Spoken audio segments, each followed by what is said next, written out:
From the shed end, welcome back to the channel. If you're new, as always, please hit that subscribe button. As always, where do I start, man? What do I need to say first?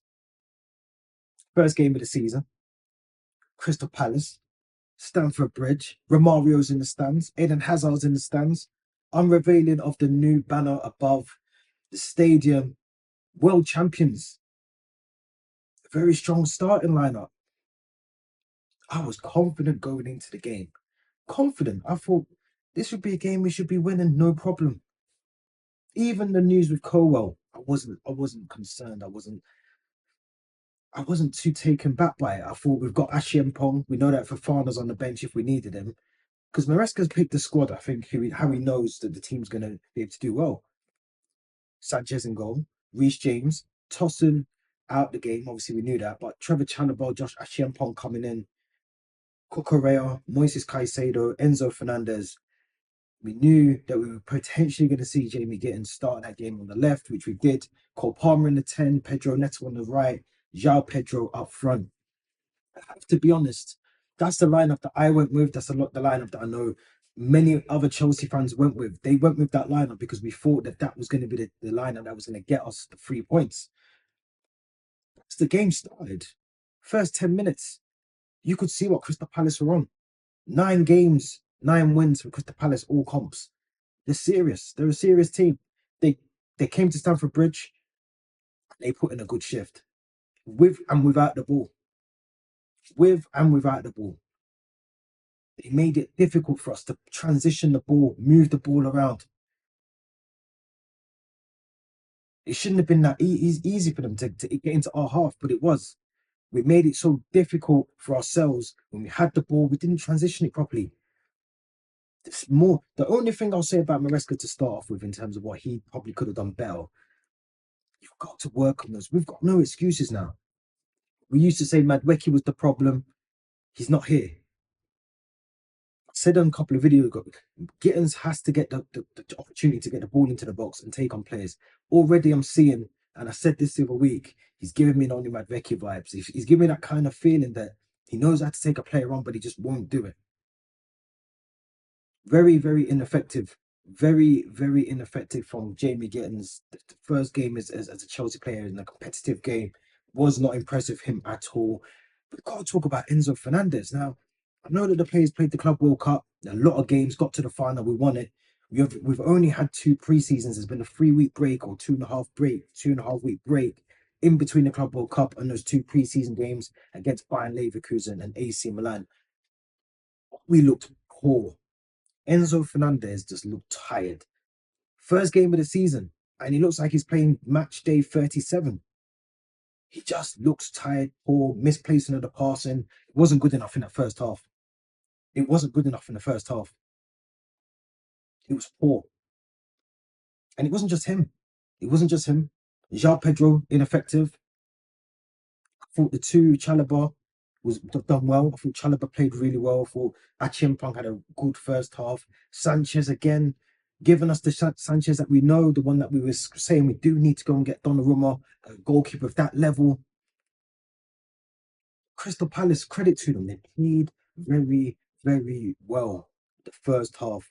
The goal, I mean, look, people are going to argue the goal, the free kick that Eze scored. It was, to start off with, it was a very rash challenge from Marc Cucurella. He doesn't need to go in and do that, especially on the edge of the box. You don't need to do that. You don't need to make those silly challenges on the edge of your box to give away a free kick that Eze executed very, very well. Now, thankfully, this is the only time I think I can praise David England today, the referee, because he was on his job. Whether it's him or VAR, but somebody was on their job, and they realised that the player, a lot of people are misconstruing what's happened here. Mark Guehi, yes, has moved the player over with the force. That's not what the free kick that was not given. The goal was disallowed for. If there's a rule, I think it's rule 13 or rule 14, you can't be so many meters close to the ball being struck. It then becomes an indirect free kick. So that's what happened. That's the rules. We have to go by the rules. But it was a very good free kick. And to be honest, Sanchez has to do better. He has to do better with the goal. We caught a bit of luck.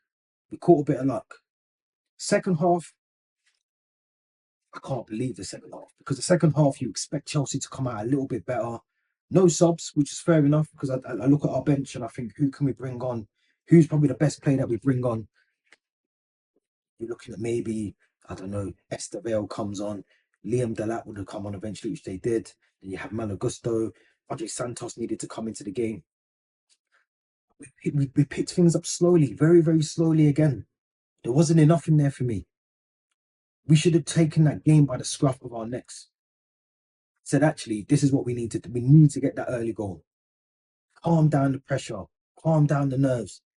You could sense it in the stadium. Referee, for me, had one of the, I mean, how David England is a referee, because he misses out on a João Pedro tackle. Munoz, I don't know how many fouls he done. The crew as well. How many fouls do you need to see before a card is brandished? He gives one to Reece James in the first half, something stupid that wasn't even a card. There's a second yellow as well, the Caicedo stamp, Mateta. He misses that one. The commentators, I think it was Chris Sutton. How is Chris Sutton even a commentator? He's a bad pundit. The referee in the game, he didn't ref the game well for me, in my opinion, but nonetheless, it doesn't matter. Forget all that stuff. We had opportunities in that second half. Estevao came on and showed more than Jamie Gittins did in the whole 45 minutes. The whole 45 minutes. He takes on a couple of defenders, he's through on goal. Pedro Neto, the ball's too high for him, but at least it's an opportunity, something we're trying to do in the game. And again, he has another opportunity, Estevao. And this is where I think I said maybe one of the preseason games, I said he has to pick his time to shoot, because the ball is on for Pedro Neto. The shot is for Pedro Neto, and Estevao takes the shot with his left foot. That is Pedro Neto to smash that goal home. 1-0. I don't care if we win 1-0 and it's a scrappy 1-0 and it's a dirty 3 points. 3 points is 3 points. This season, I said we have to go for the Premier League. I'm not changing that. We have to go for the Premier League. We have to challenge. Losing your first game, or not even losing, drawing the first game, the opening game, is not good enough. It is not good enough. It's Crystal Palace.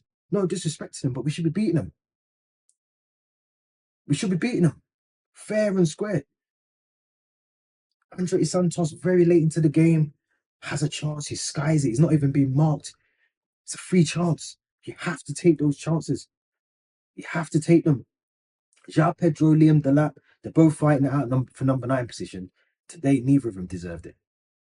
Neither of them deserved it today, because neither of them, when Liam Delap came on, he didn't change the game. When João Pedro had opportunities, he didn't really affect the game. Gittins didn't affect the game.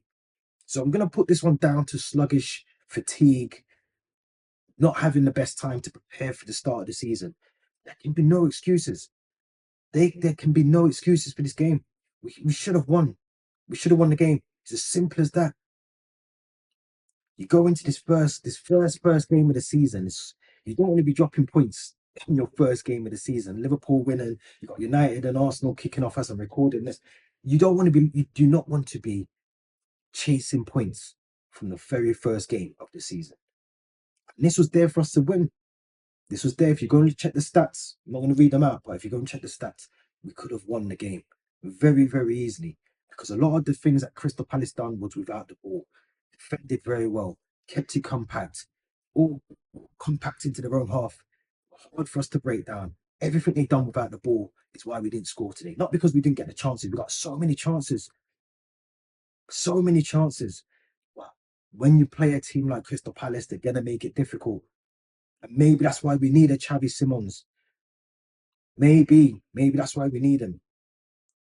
He's poor performance from us. I don't know what it was, whether it's fatigue or whatever it was, but it has to change, because we've got another 3 London derbies coming up. And then we've got to play Manchester United. So we have to be on it. We can't drop points. If we're serious about winning the Premier League, you have to win those games. You have to win them. You have to win them. It's as simple as that. Oh man, but I'm off to get myself the coldest pint, because I think I deserve it after cutting my flipping day by the pool with the kids to watch that. So don't forget to subscribe, hit the like button, all the rest of that stuff. We'll be back soon with another video. Hope everyone enjoys the rest of the weekend.